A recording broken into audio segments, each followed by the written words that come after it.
T'es-tu déjà demandé si la vie parfaite que tu vois sur les réseaux sociaux pouvait être en train de voler ta propre âme? L'éclat des images, les sourires impeccables et les voyages de rêve cachent une ombre que presque personne n'ose révéler.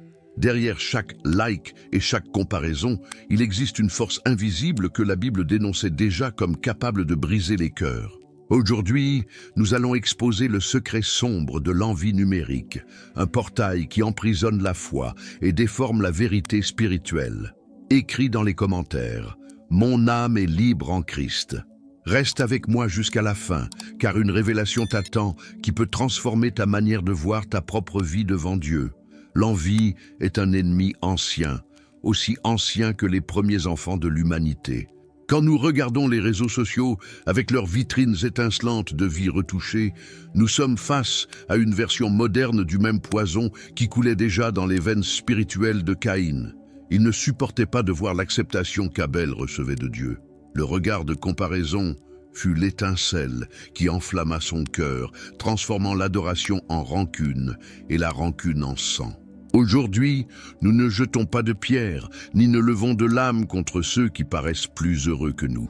Mais nous nourrissons une violence silencieuse, une haine masquée, un ressentiment caché derrière l'écran. À chaque glissement de doigt, le cœur s'incline devant un autel invisible, où l'offrande n'est plus un agneau, mais la dignité elle-même, rongée par la comparaison. Les réseaux sociaux sont devenus des champs de sacrifice modernes, et ce que nous livrons n'est pas du blé ni du sang, mais notre valeur spirituelle. Chaque photo d'un voyage que nous ne ferons jamais, chaque corps parfait que nous n'aurons pas, chaque réussite que nous n'atteindrons pas, tout cela consume le cœur du même feu qui consuma Caïn. La Bible nous rappelle dans Galates 6:4 que chacun examine son propre travail. Mais combien d'entre nous osent vraiment examiner ce qu'ils font au lieu de se perdre dans l'analyse constante de la vie des autres? Le clic rapide, le défilement infini, le regard envieux, tout cela ouvre un abîme où l'âme se noie.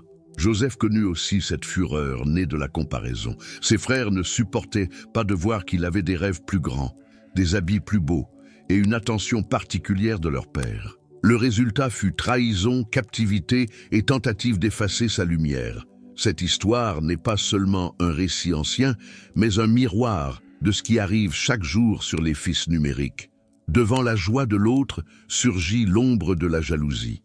Devant la réussite d'autrui naît la tentation d'éteindre sa lumière, fût-ce en silence, par des pensées secrètes ou des murmures étouffés. Les frères de Joseph l'ont jeté dans une fosse. Aujourd'hui, beaucoup enterrent leurs propres amis dans le silence, avec des pensées de mépris et d'envie, tout en affichant des sourires sur leurs photos. Et si nous observons attentivement, nous voyons toujours le même schéma. L'envie commence petite, presque imperceptible, mais grandit comme une herbe empoisonnée qui s'enroule autour du cœur. D'abord, nous admirons. Ensuite, nous comparons. Puis, nous désirons. Et enfin, nous haïssons en silence. Le réseau social accélère ce processus de manière presque démoniaque. En quelques secondes, nous pouvons être exposés à des dizaines, à des centaines de vies apparemment parfaites. Chaque image est comme un dard invisible lancé contre l'esprit. Chaque like est une blessure subtile. Chaque absence de reconnaissance est une lame spirituelle que personne ne voit, mais que tous ressentent. Dans ce cycle, nous oublions que la parole ne nous appelle pas à rivaliser, mais à examiner notre propre œuvre. Quand Paul écrit aux Galates, il expose un principe spirituel qui défie la logique de la comparaison. La valeur ne se trouve pas dans le regard de l'autre, mais dans le regard de Dieu sur nos actions. Pourtant, ce principe est presque impossible à maintenir quand le cœur est enivré par les illusions numériques. Il est plus facile de se perdre dans le défilé des apparences que de s'agenouiller pour chercher la vérité de sa vie devant le Créateur. Ce qui semble être un loisir est en réalité un rituel constant d'auto-jugement et de condamnation invisible. Imagine le cœur de Caïn battant de haine, l'esprit des frères de Joseph consumé par la jalousie. Remplace maintenant le chant et la tunique par des écrans brillants et des fils interminables. Le décor a changé, mais l'esprit est le même. L'ennemi n'a plus besoin de lance ni de fosse. Il a trouvé une scène bien plus efficace, la vitrine numérique. Là, chacun s'exhibe comme Abel avec son offrande acceptée, tandis que des milliers regardent comme Caïn, incapable de supporter la lumière d'autrui. Là, chaque influenceur se pare comme Joseph de tunique colorée, tandis que d'innombrables frères murmurent en secret, désirant lancer des pierres invisibles qui ne seront jamais vues, mais qui blessent à l'intérieur. Ce qui est le plus troublant, c'est que l'envie numérique n'est pas seulement un sentiment, mais un portail spirituel. Elle ouvre la porte à des esprits d'infériorité, de rancune, d'ingratitude. Chaque fois que nous croyons que la vie de l'autre vaut plus que la nôtre, nous donnons à l'ennemi une clé pour emprisonner notre âme. Le fil devient une prison dorée, les likes se transforment en chaînes invisibles et l'âme s'incline devant des idoles non faites de pierre, mais de pixels. Nous devons comprendre que nous ne parlons pas seulement de psychologie ou d'émotions humaines. Nous parlons d'un terrain spirituel où des forces anciennes trouvent de nouvelles formes d'agir. L'envie qui tua Abel et qui jeta Joseph dans une fosse est la même qui aujourd'hui détruit des identités, vole la joie et éteint la foi de ceux qui ne se rendent pas compte à quel point ils sont déjà esclaves des comparaisons. L'envie numérique est une liturgie occulte, une adoration de ce que nous n'avons pas, un sacrifice quotidien de paix en échange d'illusions. Et la question qui résonne est « Jusqu'où as-tu laissé ce poison entrer en toi ?» Combien de fois es-tu sorti d'un réseau social en te sentant plus petit, plus vide, plus loin de Dieu? Combien de fois as-tu désiré ce que tu as vu dans la vie de l'autre, sachant que ce n'était pas à toi? Le cœur le sait, même si la bouche se tait. Et c'est dans ce silence que l'ennemi agit, nourrissant l'envie, transformant l'admiration en ressentiment et le ressentiment en chaîne spirituelle. Et si je te disais que cette chaîne n'est que le début, que ce que tu vois à la surface de l'envie numérique n'est qu'un masque cachant quelque chose de bien plus profond, plus dangereux et plus sombre que tu ne l'imagines. Ce qui est en jeu n'est pas seulement ton estime de toi ou ton humeur, mais ton âme elle-même. Car l'envie ne vient jamais seule. Elle ouvre toujours la porte à quelque chose de plus grand, quelque chose que le monde préfère ne pas voir. Mais ceci n'est que la surface de l'envie spirituelle en ligne. L'envie ne se contente pas de ronger en silence, elle crée une atmosphère invisible qui enveloppe l'esprit et enchaîne l'âme. Lorsqu'on s'y abandonne, sans même s'en apercevoir, on alimente un cycle d'esclavage spirituel. Les réseaux sociaux n'ont pas été créés pour la communion, mais pour la comparaison. Chaque fonction, chaque détail, chaque algorithme semble pensé pour exposer des vies plus intéressantes, des corps plus parfaits, des réussites plus éclatantes. L'utilisateur, croyant simplement passer le temps en défilant, est en réalité aspiré dans un labyrinthe spirituel soigneusement conçu pour affaiblir son identité devant Dieu. Les recherches modernes confirment déjà l'augmentation de l'anxiété et de la dépression chez ceux qui passent des heures à se comparer aux autres en ligne. Mais la Bible avait déjà averti de façon prophétique que le regard constant tourné vers la vie d'autrui serait une prison. Paul, dans Galates 6:4, ne parle pas seulement du travail humain, mais de la dignité spirituelle qui naît lorsque chacun examine sa propre œuvre devant Dieu. Le problème, c'est que rares sont ceux qui osent se sonder eux-mêmes. Il est tellement plus facile de surveiller la vie du voisin, du frère, de l'influenceur. Le résultat, un cœur vide, un esprit fragilisé, un autel d'idolâtrie dressé en secret dans la pensée. Mais ne crois pas qu'il s'agisse là seulement de théorie. À bien des moments, cette prison invisible prend chair dans des histoires bien réelles de foi, de douleur et de révélation. Une de ces histoires résonne comme un avertissement spirituel. C'était un jeune homme nommé Élie. Il avait un peu plus de 20 ans, fréquentait l'église, lisait parfois la Bible, mais passait des heures plongé dans les réseaux sociaux. Sa vie paraissait ordinaire, mais son âme devenait de plus en plus agitée. Il ne se rendait pas compte à quel point son cœur se livrait au poison silencieux de la comparaison. Chaque soir, avant de dormir, il ouvrait son téléphone et parcourait les profils de personnes qui semblaient tout avoir. Voyages, relations parfaites, succès professionnel. Plus il regardait, plus il sentait le poids de sa propre insignifiance. Les paroles de Paul, que chacun examine sa propre œuvre, n'avaient aucun sens pour lui. Quelle œuvre aurait-il pu présenter à Dieu si tout semblait trop petit? Élie commença à dépérir en silence. Les cultes n'apportaient plus de consolation. La prière lui semblait sèche, en lui grandissait une ombre. C'était comme une voix qui murmurait « Tu ne seras jamais comme eux, tu n'auras jamais ce qu'ils ont, tu ne seras jamais aimé comme ils le sont. » Ce murmure était constant, comme un écho malveillant qui l'accompagnait partout, et plus il se comparait, plus il s'éloignait de la présence de Dieu. Le téléphone, qui n'était qu'un objet, devint pour lui comme un miroir spirituel, reflétant non pas qui il était, mais qui il ne serait jamais. Une nuit, après des heures passées à défiler, Élie s'endormit avec le téléphone encore dans la main. Dans ce sommeil troublé, il eut une vision plus réelle que n'importe quel rêve. Il se vit marcher dans un couloir sombre, éclairé seulement par des écrans suspendus dans l'air. Chaque écran montrait une vie différente, pleine de lumière et de réussite. Il tendait la main pour les atteindre, mais ne parvenait jamais à les toucher. Le couloir s'étendait à l'infini, et chaque pas était accompagné de voix railleuses qui disaient « Regarde comme ils sont heureux, regarde comme tu es petit, regarde comme ta vie ne vaut rien. » Le poids sur sa poitrine augmentait, sa respiration devenait difficile, et le désespoir l'engloutissait. Soudain, au bout du couloir, apparut une porte dorée, dont une lumière intense s'échappait par les interstices. Élie courut vers elle, croyant y trouver du repos. Lorsqu'il poussa enfin la porte, la lumière l'enveloppa. Mais à l'intérieur, le spectacle était encore plus troublant.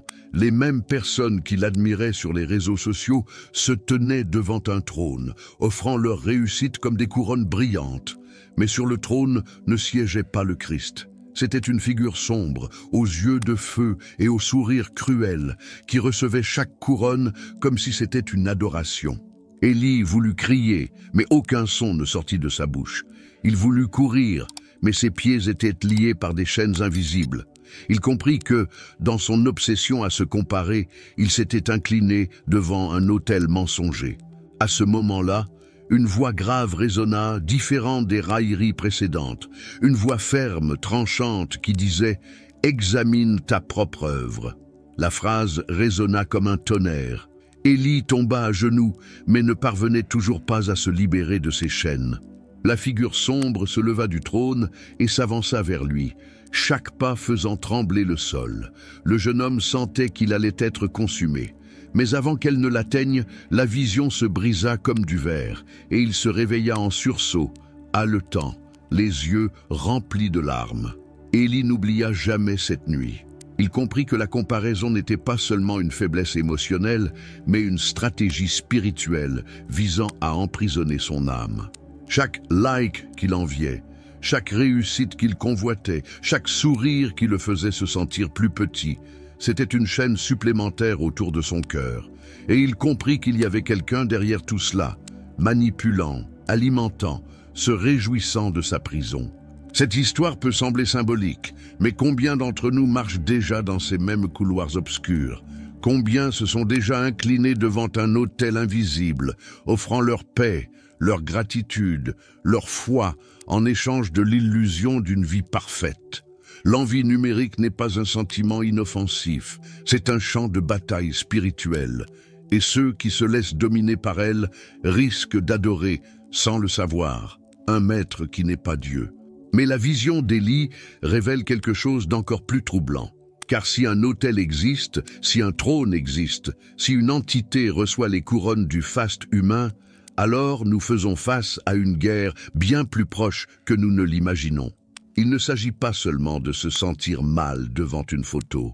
Il ne s'agit pas seulement de tristesse ou d'insécurité. Il s'agit de l'âme elle-même, de l'adoration détournée, de l'ennemi qui se nourrit de notre comparaison. Et la question demeure, si Élie a vu ce trône, combien d'autres l'ont vu en silence, sans jamais oser le raconter? Combien offrent déjà leur vie à un autel mensonger sans s'en rendre compte? Combien sont enchaînés par des liens invisibles, croyant simplement se divertir sur un réseau social. Mais la vision révèle que l'ennemi spirituel était encore plus proche qu'il ne l'imaginait. L'histoire d'Élie nous a montré un aperçu troublant de la manière dont l'envie peut devenir un autel, invisible, devant lequel des multitudes s'inclinent sans s'en apercevoir. Mais la vérité, c'est que ce phénomène ne se limite pas à des rêves ou des visions. Il se manifeste chaque jour, sur des millions d'écrans, dans des millions de cœurs, comme un filet silencieux qui emprisonne et consume. L'envie numérique est plus qu'un sentiment passager. C'est un portail spirituel. Et chaque fois qu'une personne s'y abandonne, une clé tourne, ouvrant une brèche par laquelle des forces invisibles s'infiltrent. Quand nous regardons l'envie dans les récits bibliques, nous voyons toujours le même schéma, elle ne reste jamais silencieuse. Elle produit toujours des actes, des conflits, des destructions. Dans le cœur de Caïn, l'envie ne resta pas un simple ressentiment, elle se transforma en meurtre. Dans le cœur des frères de Joseph, l'envie ne fut pas une jalousie passagère. Elle se manifesta en trahison et en tentative d'effacement. Ce qui commence par un regard corrompu finit en acte de violence. Et dans le monde numérique, cette violence peut ne pas être physique, mais elle est spirituelle. Elle s'exprime en haine, en jugement secret, en paroles destructrices, en pensées corrosives. Le fil d'actualité est devenu un champ de bataille, et chaque défilement de doigts est un choix. Nourrir sa propre œuvre devant Dieu, ou offrir une braise supplémentaire à l'autel de l'envie. Le piège est sophistiqué, car l'envie ne se présente jamais sous son vrai nom. Elle se déguise en admiration, en inspiration, en simple divertissement. Combien de fois quelqu'un dit « Je suis ce profil parce qu'il m'inspire ». Mais au fond, ce qui s'installe est un malaise subtil, une gêne qui croît comme une ombre. L'inspiration devient exigence, l'exigence se transforme en frustration, la frustration en ressentiment. Ce cycle n'est pas seulement humain, il est spirituel. Chaque marche descendante est accompagnée de voix invisibles qui répètent le mensonge. Tu n'es pas suffisant. Tu ne le seras jamais.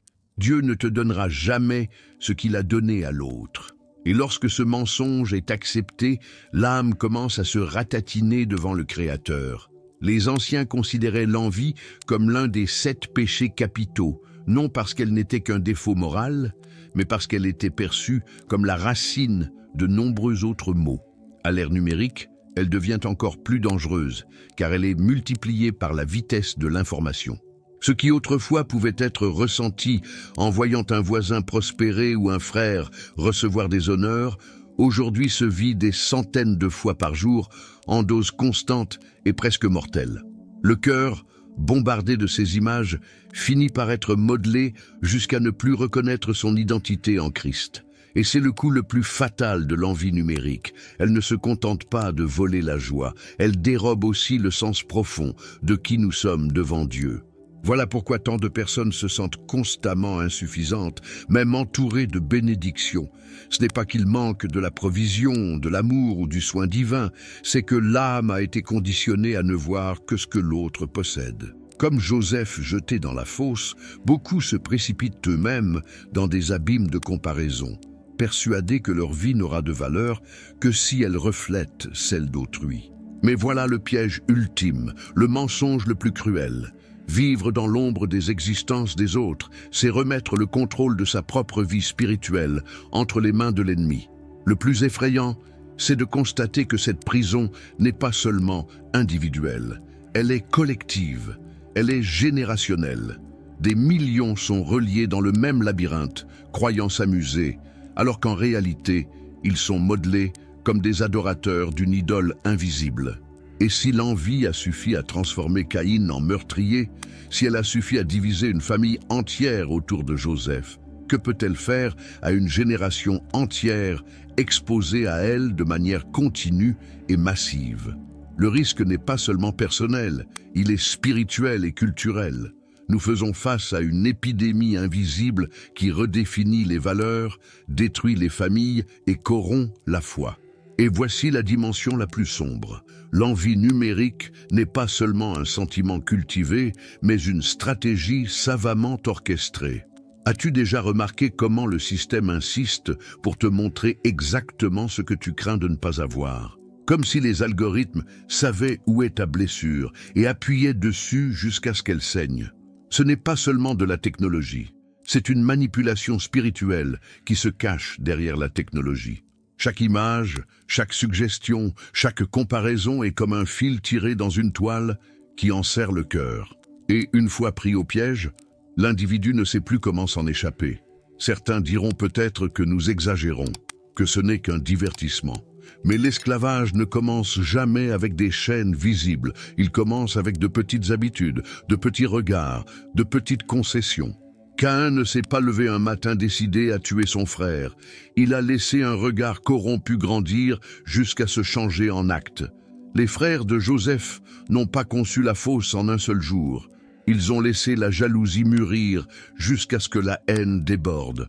De la même manière, l'envie numérique ne détruit pas immédiatement.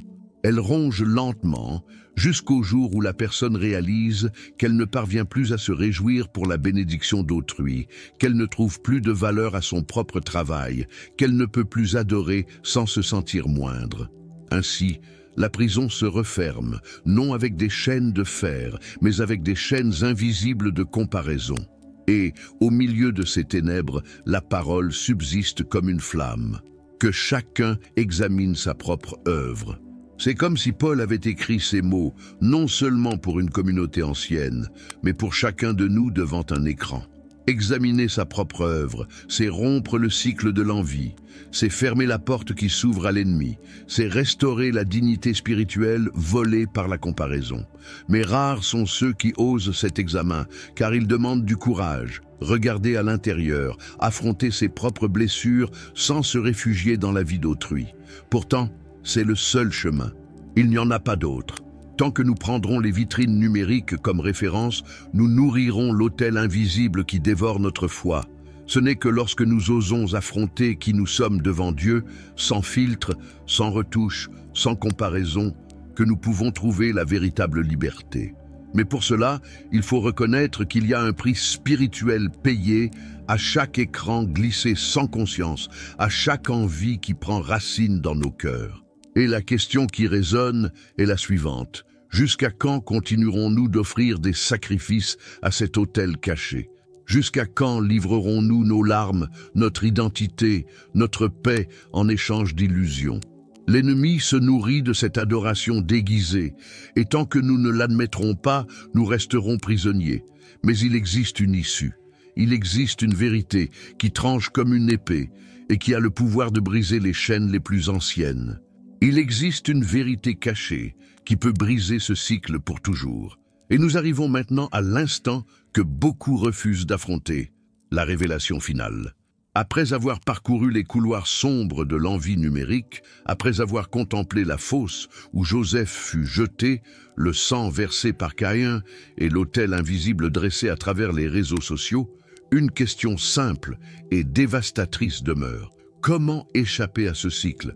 Comment briser les chaînes invisibles qui emprisonnent des millions d'âmes? La réponse ne se trouve pas dans les formules modernes de développement personnel, ni dans les stratégies psychologiques de bien-être digital.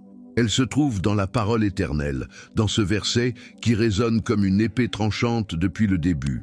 Galates 6, 4. Que chacun examine sa propre œuvre, et alors il pourra tirer sa gloire uniquement de lui-même et non de son prochain. Voilà la clé. Ce que Paul révèle, c'est que la comparaison n'a aucun pouvoir sur celui qui a appris à se regarder devant Dieu. Lorsque le cœur ose examiner sa propre œuvre, il ne découvre pas la perfection humaine, mais la vérité de la grâce divine. L'envie perd son emprise, car il n'y a plus de place pour le regard corrompu. Celui qui se sonde devant le Créateur comprend qu'il n'a pas besoin de vivre de l'approbation des likes, ni de se comparer aux vies retouchées. Il découvre que la valeur n'est pas dans la lumière de l'écran d'autrui, mais dans le feu secret de la présence de Dieu qui brûle au plus profond. C'est dans cet examen que l'âme trouve la liberté. Mais pourquoi cela est-il si difficile? Parce que cela exige du courage. Il est plus facile de continuer à regarder vers l'extérieur que de risquer de regarder à l'intérieur. L'ennemi le sait et érige vitrine après vitrine pour distraire, pour aveugler, pour maintenir l'âme dans une dette perpétuelle, toujours incomplète. Mais la révélation est claire. L'envie est une prison et la clé est déjà entre des mains humaines, prête à être utilisée. Il ne s'agit pas de détruire les réseaux sociaux, mais de reconnaître que l'ennemi spirituel se cache derrière, les transformant en temples d'adoration invisibles. Chaque défilement de doigts peut être un acte d'esclavage ou un acte de délivrance, selon celui qui règne sur le trône du cœur. Souviens-toi de la vision d'Élie. Il s'est prosterné devant un faux trône parce qu'il avait laissé la comparaison devenir son maître. Mais au moment où il entendit cette voix lui dire « Examine ta propre œuvre », quelque chose changea. Même enchaîné, il découvrit que la délivrance commence à l'intérieur, dans le lieu secret de la conscience, où seuls lui et Dieu peuvent entrer. C'est là que la bataille est gagnée, et c'est là que Galates 6,4 cesse d'être un simple verset pour devenir une épée, une clé, une porte ouverte. Examiner sa propre œuvre, c'est cesser d'offrir des couronnes à l'ennemi et commencer à offrir son cœur au Créateur. Aujourd'hui, toi qui écoutes ces paroles, peut-être ressens-tu ce poids, peut-être t'es-tu déjà vu enchaîné dans les couloirs de la comparaison. Peut-être as-tu déjà connu la douleur silencieuse de ne pas te sentir suffisant, mais je te le dis avec une voix prophétique, ce cycle peut être rompu. L'ennemi veut que tu crois que tu seras toujours esclave, que tu vivras toujours dans l'ombre du brillant des autres. Mais il existe une vérité qui brise les chaînes. L'examen de ta propre vie devant Dieu libère, non pour prouver une supériorité, non pour rivaliser, mais pour retrouver la dignité de l'âme rachetée. L'envie ne peut pas survivre là où il y a de la gratitude. Et la gratitude ne naît que lorsque l'on cesse de regarder vers l'extérieur et que l'on ose regarder à l'intérieur. Voici le mystère révélé. L'envie numérique n'est pas seulement un vice, mais une adoration détournée. Et le seul antidote, c'est de rediriger cette adoration vers le vrai trône. Le Christ ne nous a pas demandé de comparer nos œuvres à celles des autres, mais de le chercher en esprit et en vérité. La vie parfaite que nous voyons à l'écran n'est que poussière, fumée, vanité. L'œuvre examinée devant Dieu est un or affiné, une flamme éternelle, une couronne incorruptible. Le choix t'appartient. Continuer à nourrir l'autel de l'envie ou être libre à la croix. C'est pourquoi je t'invite, si ce message a touché ton cœur, si tu veux briser les chaînes de la comparaison et vivre dans la liberté, écris dès maintenant dans les commentaires « Mon identité est en Christ ». C'est la déclaration qui rompt les chaînes. Et n'oublie pas, abonne-toi à cette chaîne pour ne manquer aucune des prochaines révélations. Car à chaque rencontre, nous mettrons en lumière des secrets spirituels capables de transformer ta marche de foi. L'envie numérique veut voler ton âme. Mais aujourd'hui, tu as découvert qu'il existe une clé. Et cette clé est déjà à ta portée.